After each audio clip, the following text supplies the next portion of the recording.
you ready for part 2? Here we go. Before I get into the story, I just want to thank everybody for coming back, checking in with your boy. I hope you're enjoying these videos. I'm really doing my part to become a better storyteller. That's what I really want to do. I'm going at this full force, trying to make this as entertaining as possible. I know my channel is about addiction and my experiences with it. So it's not always going to be entertaining, but within each story, within each video that I tell, I'm going to try and make it entertaining to the best I can, you know. So I just want to get that out of the way. Thanks again for everybody. If you're lasting through the entire video, I really appreciate it. So if you can, just hit that like button. You know, I'm not going to say like, subscribe, share, all that stuff. You guys know what to do. If you like it, you end up liking it anyway. But hit the damn like button. I'm going to tell you once. Here we go. So before I get into where we left off, I just want to elaborate on the about the place where we were, the location, you know, where we had our meetings. We'd go to this place. It was like 2 blocks down the road. We'd have AA meetings there every day. And like that was our only chance, our only source of freedom. You know, we got to mingle a little bit before the meetings, talk to people, and we'd stay usually for about like 20 minutes afterward and just talk to people, talked about some of the clients there, got to approach people to see if they got to ask them if they want to be their sponsor, and just whatever, just hang out, talk to people, smoke a cigarette, whatever. Anyway, I ended up meeting this dude, and I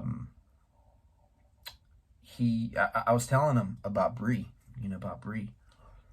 and telling him about everything that's going on, just like day-to-day stuff, whatever. He just liked to check in.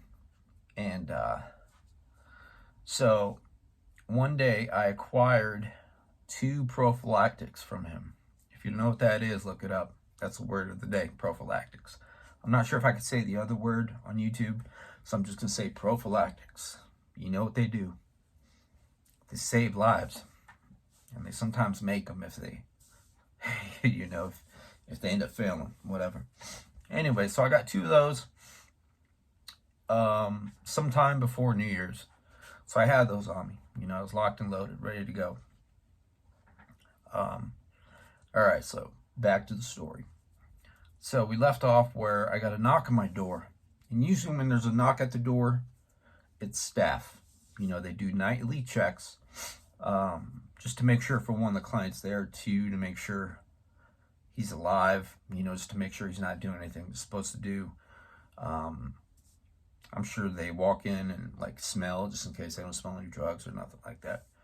They just want to make sure the client's alive and well. But this time, it wasn't staff. It was Bree. Hell yeah. Anyway, she knocks on my door softly. I hear it. I was laying down. I was almost like asleep. Almost. Not completely. So, I open the door. It was her. She comes tiptoeing like around the corner.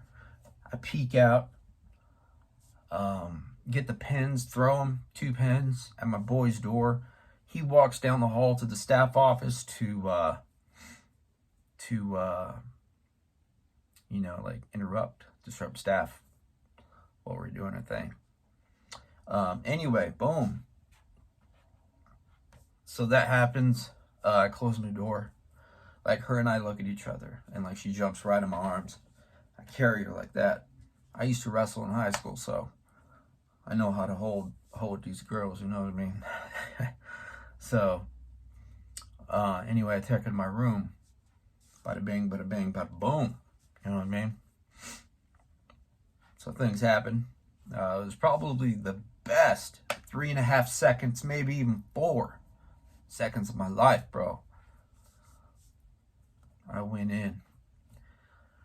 Yeah, so it's funny though, dude. I was cracking up. Like, I was cracking up. At night, all the halls were dark, like all the lights are off.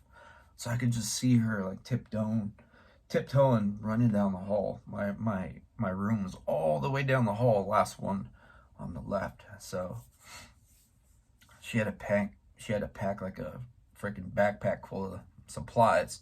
You know what I mean? Just to get to my room. So it was fun. It was cool. Good time. That's basically the story. So as time went on, like maybe a couple weeks down the road, this guy checks in the rehab, and a little bit down the road, I could tell he's high. So he ends up using drugs, and he gets Bree involved. I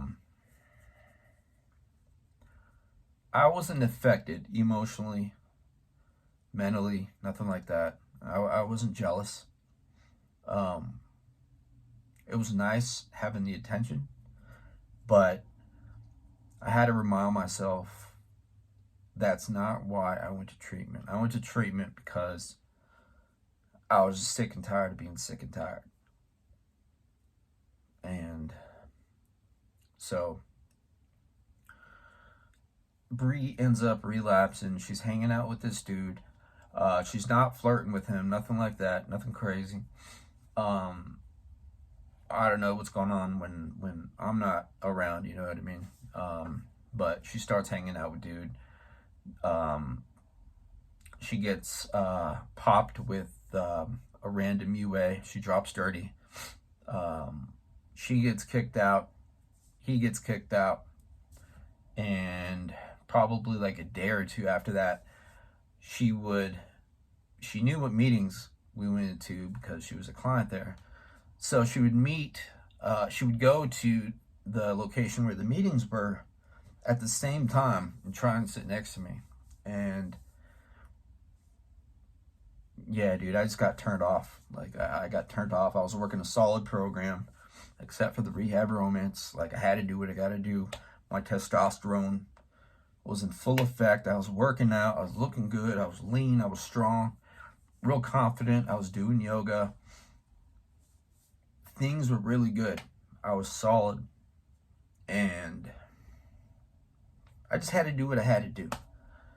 You know, I don't recommend getting into rehab romances, but if it happens, just make sure you know what you're doing. Just make sure you do it safe.